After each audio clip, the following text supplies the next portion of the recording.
وَلْتَكُن مِّنكُمْ أُمَّةٌ يَدْعُونَ إِلَى الْخَيْرِ وَيَأْمُرُونَ بِالْمَعْرُوفِ وَيَنْهَوْنَ عَنِ الْمُنكَرِ وَأُولَئِكَ هُمُ الْمُفْلِحُونَ.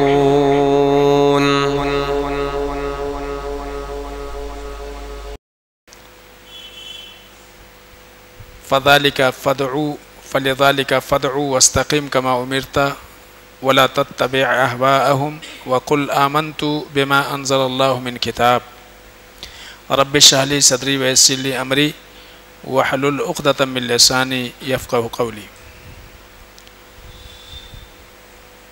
قابل احترام سامعین اور پردہ نشین ماں اور بہنوں، تربیت اور اصلاح میں سلف کا منہج، اس موضوع پر آج چوتھے دن کا درس ہے. آج جو قاعدہ، جو اصول ہم پڑھیں گے وہ یہ ہے کہ سلف نصوص کے تابع ہوا کرتے ہیں. سلف صالحین نصوص شرعیہ کے تابع ہوتے تھے، عقل اور خواہشات کے نہیں، اور نہ ہی نصوص شرعیہ پر کسی کے قول کو ترجیح دیتے تھے. آسان الفاظ میں یہ کہا جائے تو کتاب اللہ سنت رسول میں جو کچھ ہے اسی کو مانتے تھے، وہاں اپنی عقل نہیں لڑاتے تھے، اور نہ ہی کبھی دین کے معاملات میں منمانی کرتے تھے. اسی طرح سے کوئی کتنی بھی بڑی شخصیت کیوں نہ ہو، جب نصوص شرعیہ سے احکام واضح ہو جائیں تو پھر ان پر کسی کے قول کو ترجیح نہیں دیتے تھے. یہ آسان سا اصول ہے. اس سے پتہ یہ چلا کہ کامیابی اسی میں ہے اور نجات اسی میں ہے کہ جب کتاب اللہ سنت رسول سے کوئی بات مل جائے تو ہم کو اس کو مان لینا چاہیے. اس میں جو ہے عقل کو دخل نہیں دینا چاہیے، چاہے وہ ہم کو سمجھ میں آئے اور چاہے سمجھ میں نہ آئے. کیا نصوص شرعیہ نے حکمت سمجھ میں آئے چاہے نہ آئے، کہ ایسا کیوں ہے؟ اس لیے کہ اللہ حکیم ہے. اللہ کا کوئی بھی فیصلہ حکمتوں سے خالی نہیں ہوتا ہے. وہ الگ مسئلہ ہے کہ وہ حکمتیں ہم کو سمجھ میں آئیں یا نہ آئیں. اسی لیے اللہ تعالیٰ نے سورۃ الشورى آیت نمبر 15 میں ارشاد فرمایا فَلِذَلِكَ فَادْعُوا، اے نبی آپ اسی کی دعوت دیجئے. کس کی دعوت؟ کتاب اللہ کی آپ دعوت دیجئے. وَاسْتَقِمْ كَمَا أُمِرْتَ، اور اے نبی آپ کو جو شریعت دی گئی ہے اس پر آپ جمے رہیے، اس پر آپ قائم رہیے. وَلَا تَتَّبِعْ أَهْوَاءَهُمْ، اور لوگوں کے خواہشات کے پیچھے مت پڑیے. لوگ تو پتہ نہیں کیا کیا چاہتے ہیں، تو ان کی چاہت کے تابع آپ کو نہیں ہونا ہے، بلکہ آپ کو وہ کرنا ہے جو کتاب اللہ سنت رسول میں بتایا گیا ہے. تو اس سے یہ واضح ہوا کہ استقامت کتاب و سنت پر ہونی چاہیے، کہ جب ہم کوئی مسئلہ کتاب اللہ سنت رسول میں جب ہم کو معلوم ہو جائے، پتہ چل جائے، تو اس کے اوپر عمل کرنا چاہیے، اس کو مان لینا چاہیے. اس کی حکمتوں کے پیچھے پڑھ کر کے اپنا وقت ضائع نہیں کرنا چاہیے. اسی طرح سے اللہ تعالیٰ نے سورۃ الاحزاب میں ارشاد فرمایا وَمَا كَانَ لِمُؤْمِنٍ وَلَا مُؤْمِنَةٍ إِذَا قَضَى اللَّهُ وَرَسُولُهُ أَمْرًا أَن يَكُونَ لَهُمُ الْخِيَرَةُ مِنْ أَمْرِهِمْ، کہ جب اللہ اور اس کے رسول کا فیصلہ آ جائے، یعنی کتاب اللہ میں ہم کو دلیل مل جائے، محمد رسول اللہ صلی اللہ علیہ وسلم کے فرمان سے ہم کو ثبوت مل جائے، تو کسی بھی مومن مرد اور کسی بھی مومن عورت کے لیے یہ زیبا نہیں ہے کہ وہ پھر اس میں اپنے اختیارات کو اختیار کرے، ان یکون لہم الخیرۃ من امرہم، پھر اس معاملے میں انہیں کوئی اختیار باقی نہیں رہتا ہے۔ ومن یعص اللہ ورسولہ، لیکن نصوص کے واضح ہونے کے بعد، دلائل ملنے کے بعد اللہ اس کے رسول کی جو نافرمانی کرے فقط ضل ضلالا مبینا، وہی کھلا ہوا گمراہی میں ہے، کھلی ہوئی گمراہی میں وہی مانا جائے گا۔ اس طرح کی کئی ساری آیتیں قرآن عزیز کے اندر ہیں جس میں اسی بات کی تعلیم ہے کہ دینی معاملہ ہو یا دنیاوی معاملہ ہو، ہر معاملے میں ہمارے لیے رہنمائی اور ہدایت کہاں ہے؟ کتاب اللہ اور سنت رسول میں، چاہے اس کی حکمت ہم کو سمجھ میں آئے اور چاہے نہ آئے۔ صحیحین میں خاص طور سے حضرت ابو ہریرہ رضی اللہ تعالیٰ عنہ سے ایک واقعہ مروی ہے، کہتے ہیں کہ ایک مرتبہ قبیلہ حذیل کی 2 عورتوں نے مارا ماری کر لی، دونوں لڑ گئیں۔ اس میں سے ایک عورت نے دوسری عورت کو پتھر اٹھا کے مار دیا، تو پتھر لگنے کی وجہ سے وہ عورت حاملہ تھی، بچہ پیٹ میں مر گیا۔ معاملہ پہنچا اللہ کے نبی صلی اللہ علیہ وسلم تک۔ اللہ کے رسول صلی اللہ علیہ وسلم نے کہا کہ دیکھو، عورت کی جان تو بچ گئی لیکن بچہ جو پیٹ میں تھا وہ مر گیا، تو اس کی دیت دینی پڑے گی، اور اس کی دیت یہ ہے کہ ایک غلام یا ایک لونڈی تم کو دینا پڑے گا عورت کے ورثہ کو۔ یہ اللہ کے رسول صلی اللہ علیہ وسلم نے فیصلہ سنایا۔ اسی قبیلے کے، یعنی جس عورت نے پتھر مارا تھا، اسی قبیلے کے ایک شخص نے کہا کہ اے اللہ کے نبی صلی اللہ علیہ وسلم، کیف اغرم من لا شربا ولا اکلا ولا نطقا ولا استحلا، اے اللہ کے نبی صلی اللہ علیہ وسلم، ہم اس کا جرمانہ کیسے بھریں اور کیوں بھریں جو بچہ ابھی تو دنیا میں آیا ہی نہیں، پتہ نہیں وہ بچہ پیدا ہوتا یا مر جاتا، معلوم بھی نہیں ہے، تو نہ تو اس نے کھانا کھایا، نہ تو اس نے پانی پیا، نہ ہی بولا، نہ ہی رویا۔ تو یعنی کہنے کا مقصد تھا کہ ابھی تو پیدا ہوا ہی نہیں ہے، تو آپ اس کا جرمانہ، اس کا فائن مانگ رہے ہیں، جس کے بارے میں بھی پتہ نہیں ہے کہ لڑکا تھا لڑکی تھی، اسی لیے آپ کہہ رہے ہیں کہ یا تو غلام دے دو اور یا تو پھر لونڈی دے دو۔ اللہ کے رسول صلی اللہ علیہ وسلم نے جب اس کی باتیں سنی اور اس نے کہا کہ مثل ذالک یطل، کہتا ہے کہ میرے کہنے کا مقصد یہ ہے کہ یہ بیکار کی دیت ہے، ایسا ہونا ہی نہیں چاہیے۔ اللہ کے نبی صلی اللہ علیہ وسلم نے کہا انما ھذا من اخوان الکہان، کہ یہ جو شخص ہے اور اس طرح کی باتیں کر رہا ہے یہ تو کاہنوں کا بھائی ہے، کاہنوں کا بھائی ہے۔ کہنے کا مقصد یہ ہے کہ اس کے کان میں شیطان نے آ کے پھونک دیا، بھائی میں جو کچھ فیصلہ دے رہا ہوں یہ فیصلہ کہاں ہے؟ من جانب اللہ ہے، ہاں اللہ کے جانب سے ہے۔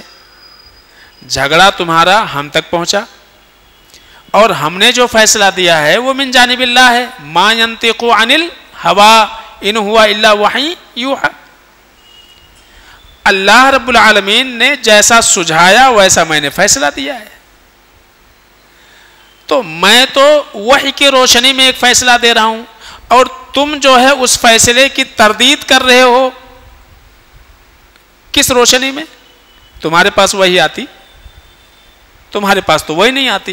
اس کا مطلب یہ ہے کہ شیطان کے جانب سے ہے جو کچھ ہے تمہارے پاس۔ تو اس سے یہ پتا چلا کہ یہاں یہ بتانا مقصود ہے کہ بول دو ہی قسم کا ہوتا ہے، یا تو من جانب اللہ اور یا تو منمانی، کوئی دوسری چیز ہے ہی نہیں۔ اور قرآن میں اللہ نے اس کو واضح کر دیا۔ شارح لکھتے ہیں کہ فما ہوا الا الہوی او الوحی، نطق جو ہے 2 ہی قسم کا ہوتا ہے، یا تو خواہشات ہوں گے انسان کے اور یا تو وحی ہوگی۔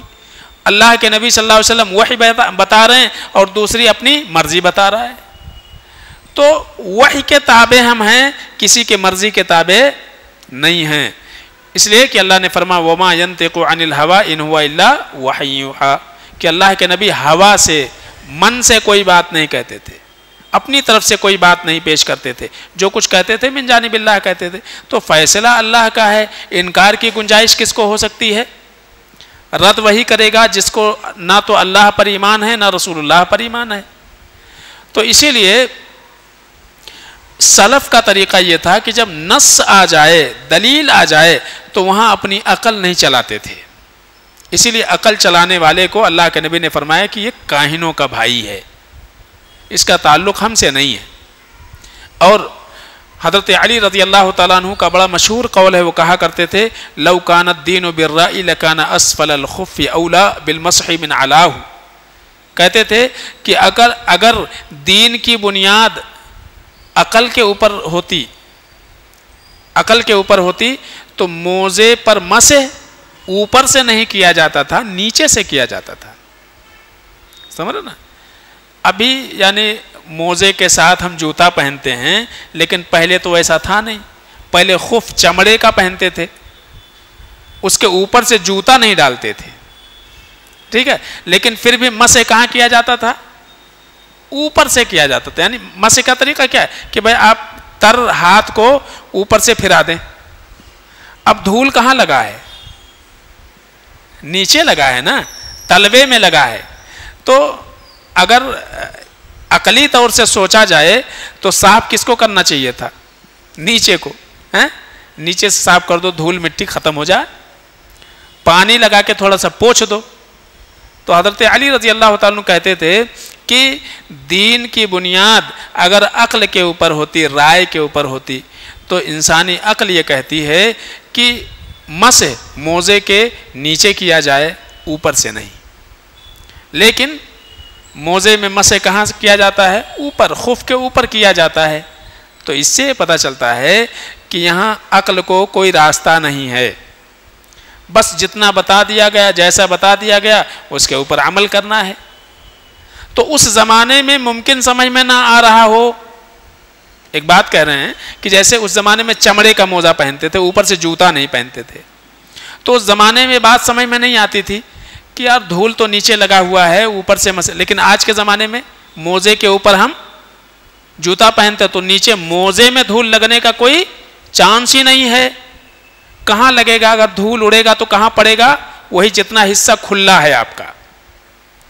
تو اب تو بات سمجھ میں آ رہی ہے نا کہ کیوں حکم دیا کہ اوپر سے کیوں مسح کرنا ہے، نیچے سے کیوں نہیں؟ کیونکہ ہم نے تو اب جوتا پہن لیا، اس خف کے اوپر بھی جوتا ہے، تو اس زمانے میں بات سمجھ میں نہیں ہے، لیکن آج کے زمانے میں پتہ چلتے کہ بالکل عقل کے مطابق ہے جو بھی ہے۔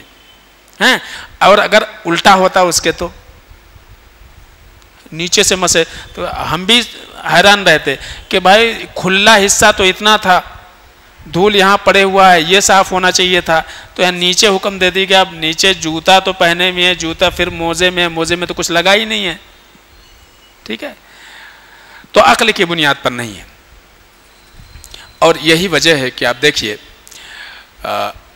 اللہ تعالیٰ نے خاص طور سے قرآن عزیز کے اندر ارشاد فرمایا یا ایھا الذین آمنوا لا تقدموا بین یدی اللہ ورسولہ، اے ایمان والو اللہ اس کے رسول پر تقدم مت کرو۔ معنی یہ ہے کہ اللہ اس کے رسول نے ایک فیصلہ دے دیا، تو اس میں اب تم کو آگے بڑھ کے کوئی اور نیا فیصلہ نہیں اختیار کرنا ہے، تمہیں اختیار ہی نہیں ہے آگے بڑھنے کی، جتنا کہا گیا اتنا ہی کرنا ہے۔ اور اسلام نام ہی ہے ماننے کا، اسلام یا مسلمان کہتے ہی اسی کو ہیں جو جس کے اندر کیا ہو؟ ماننے کی صفت ہو، تسلیم کرنے کی صفت ہو۔ اسلام، تسلیم، استسلام ایک ہی معنی میں ہے سب۔ جس نے اپنے آپ کو حوالے کر دیا ہو، سپرد کر دیا ہو اللہ اس کے رسول کے، اسی کو مسلمان کہا جاتا ہے۔ تو دین کے مقابلے میں رائے کو کوئی حیثیت نہیں ہے۔ اور اسی وجہ سے دیکھیے حضرت عمر بن خطاب رضی اللہ تعالیٰ عنہ اپنے دور خلافت میں جب نصیحت کرتے تھے لوگوں کو تو کہتے تھے کہ اے لوگو یا ایھا الناس اتہموا الرائے فی الدین، کہتے تھے کہ اے لوگو اپنی سمجھ کو دین کے بالمقابل بے حقیقت سمجھو، اپنی رائے کو دین کے بالمقابل بے حقیقت سمجھو، اس کی کوئی وقعت نہیں ہے۔ ایک طرف دین کا فیصلہ ہے، ایک طرف ہماری تمہاری سوچ ہے، اس سوچ کی کوئی ویلو نہیں ہے، کوئی حقیقت نہیں ہے۔ یہ کیوں کہتے تھے؟ تجربے کی روشنی میں کہتے تھے۔ تجربہ کیا تھا ان کا، وہ میں بیان کر رہا ہوں۔ کہتے ہیں کہ حدیبیہ کے موقع پر جب صلح ہو رہا تھا اور ابھی اللہ کے نبی صلی اللہ علیہ وسلم نے اس معاہدے کے اوپر، کانٹیکٹ کے اوپر آپ نے دستخط نہیں کیا تھا، اتنے میں حضرت ابو جندل رضی اللہ تعالیٰ عنہ وہ بیڑیوں میں جکڑے ہوئے مکہ سے بھاگ گئے تھے۔ مشرکین نے ان کو پکڑ کے رکھا تھا، بھاگ کے آ گئے، اب وہ سامنے کھڑے ہوئے ہیں، اور اس میں یہ لکھا تھا کہ اگر کوئی مسلمان ہو کر کے مکہ سے مدینہ آئے گا تو اس کو آپ واپس کر دیں گے، لیکن مدینے کا کوئی مسلمان اگر ہمارا دین اختیار کر کے واپس آئے گا تو ہم ریٹرن نہیں کریں گے۔ تو یہ یک طرفہ فیصلہ لگ رہا تھا کہ بھائی یہ تو کوئی بات ہوئی نہیں مناسب، کہ آپ یہ کہہ رہے ہیں کہ کوئی آدمی اگر مکہ کا مسلمان ہو کے مدینہ آئے گا تو آپ اس کو واپس کریں، ہم واپس کر دیں، لیکن اگر کوئی شخص مدینہ کا اسلام چھوڑ کر کے کفر کا راستہ اختیار کرے گا، ہمارے پاس مکہ آ جائے گا تو ہم اس کو واپس نہیں کریں گے، یہ تو انصاف والی بات ہے نہیں۔ تو یک طرفہ باتیں ہیں۔ حضرت عمر بن خطاب رضی اللہ تعالیٰ عنہ چڑھ گئے، وہ کہاں برداشت ہوتا تھا ان سے، وہ چڑھ گئے، تو کہتے ہیں اردو امر رسول اللہ صلی اللہ علیہ وسلم، میں اللہ کے نبی صلی اللہ علیہ وسلم کے حکم کی تردید کر رہا تھا، میرا دل ہی نہیں مان رہا تھا، میں کچھ اور سوچ رہا تھا کہ بھائی یہ تو ایک طرفہ فیصلہ ہے، بہت ہی جھک کر کے اور جو ہے سگنیچر ہو رہا ہے، یا مسلمان مان رہے ہیں ان کے معاہدے کو۔ وَاجْتَهَدَ رَائِي، اور میں جو ہے اپنے رائے کو ہی بہتر سمجھ رہا تھا، اپنی سوچ کو بہتر سمجھ رہا تھا، میں کچھ اور رائے دے رہا تھا اللہ کے نبی صلی اللہ علیہ وسلم کو، لیکن میں یہ دیکھ رہا تھا کہ اللہ کے نبی صلی اللہ علیہ وسلم میری بات سننے کو تیار نہیں ہے، جو وہ کہتے جاتے ہیں اللہ کے نبی صلی اللہ علیہ وسلم ہاں مان لیتے ہیں، اس کو کر لیتے ہیں۔ کہتے ہیں وَمَا آلُوتُ عَنِ الْحَقِّ، کہتے ہیں کہ میں صحیح راستے سے ہٹا نہیں ہوا تھا، لیکن مجھے اس وقت بات سمجھ میں نہیں آ رہی تھی کہ اللہ کے رسول صلی اللہ علیہ وسلم اتنا کیوں گر کر کے جو ہے مان رہے ہیں ان کی باتیں، کیوں فیصلہ لے رہے ہیں۔ اور خاص طور سے کہتے ہیں کہ صرف میرا مسئلہ نہیں تھا، بلکہ ہمارے ساتھ جو اور دیگر لوگ تھے ان کو بھی بڑا بھاری لگ رہا تھا۔ وہ کہتے ہیں کہ شق علی الصحابہ، صحابہ کے اوپر بڑا مشقت بھرا معاملہ یہ تھا، لأنہم رأوا ان هذا فیہ غضاضۃ علی المسلمین، کہتے تھے کہ ہم کو ایسا لگ رہا تھا کہ یہ مسلمانوں کے حق میں بڑا ظلم ہو رہا ہے، یہ ہم کو ایسا محسوس ہو رہا تھا۔ کیوں؟ کہتے ہیں کہ ایک تو ہم عمرے کو جا رہے تھے، ہماری کوئی غلطی نہیں تھی، ہم کو انہوں نے راستے میں روک لیا، ہم بتا رہے ہیں، اپنی صفائی دے رہے ہیں کہ بھائی ہم لڑنے کے لیے نہیں آئے، تو غلطی ہماری کچھ بھی نہیں تھی، اور اس کے باوجود بھی ہم کو روک کر کے اور اس طرح سے جو ہے ہمارے ساتھ معاہدہ کیا جا رہا ہے، تو ہم کو بظاہر یہ دکھ رہا تھا کہ یہ جو معاہدہ ہے یہ کفار کے حق میں پورا جا رہا ہے، مسلمانوں کے حق میں کچھ ہے ہی نہیں۔ تو میں کیا وہاں پہ چلا رہا تھا؟ اپنی عقل چلا رہا تھا۔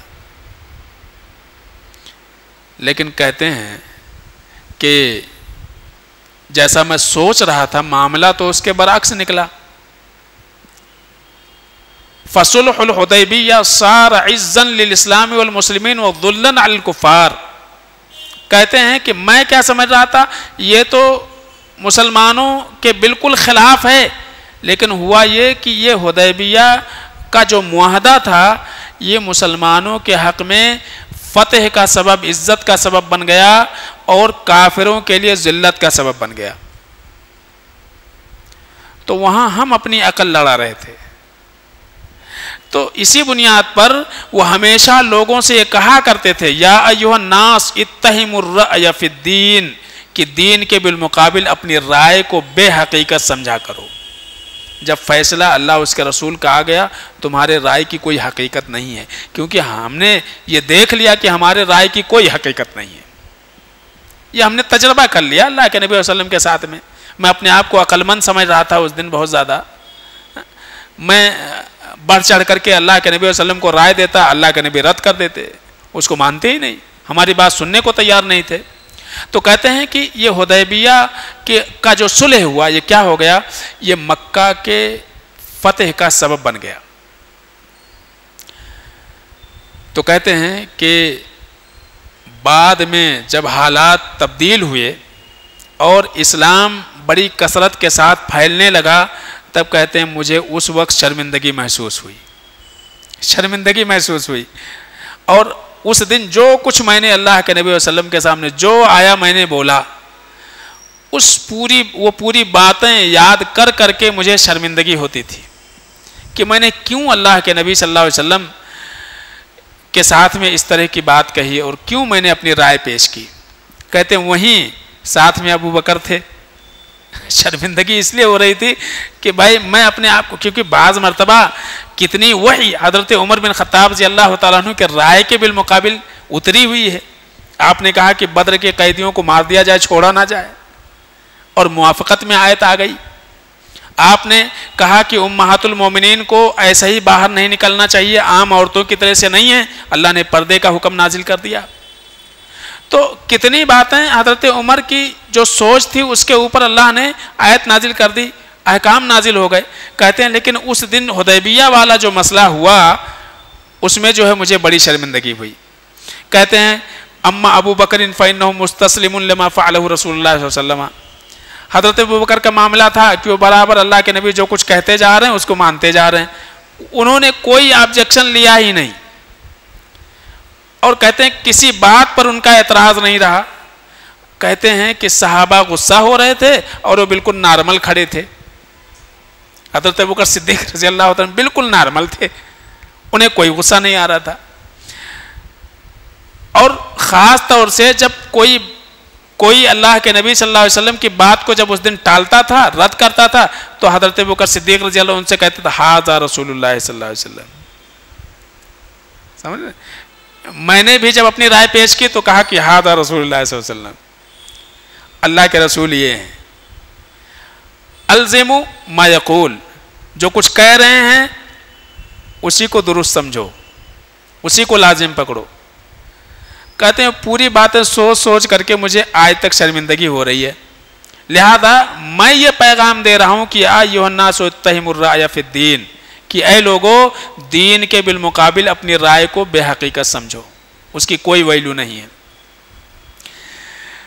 تو اس سے پتہ یہ چلا کہ جب اللہ اس کے رسول کا کوئی حکم آ جائے، وہ چاہے عقلی طور سے ہم کو سمجھ میں آئے چاہے نہ آئے، حکمت کیا ہے، کیوں ایسی تعلیم ہے، کیوں مغرب کی نماز 3 رکعت ہے، کیوں فجر کی 2 رکعت ہے، استسقاء کا طریقہ ایسا کیوں ہے، جنازے کا طریقہ ایسا کیوں ہے، کیوں جو ہے ہفتے میں 1 دن جمعہ جو ہے اللہ کے نبی صلی اللہ علیہ وسلم نے پڑھی اور اس کی ترغیب دی۔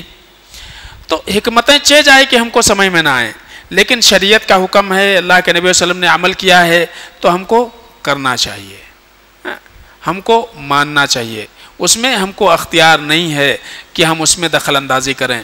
اسی لیے اللہ تعالیٰ قرآن میں فرماتے ہیں فَإِن لَّمْ يَسْتَجِيبُوا لَكَ فَاعْلَمْ أَنَّمَا يَتَّبِعُونَ أَهْوَاءَهُمْ، کہ اے نبی اگر آپ کی بات کو کوئی رد کرتا ہے، نہیں مانتا ہے، قبول نہیں کرتا ہے، تو آپ جان لو، سمجھ جاؤ انما یتبعون اہواہم، وہ لوگ اپنے من کی مرضی جیتے ہیں، وہ اپنے خواہشات کی پیروی کر رہے ہیں۔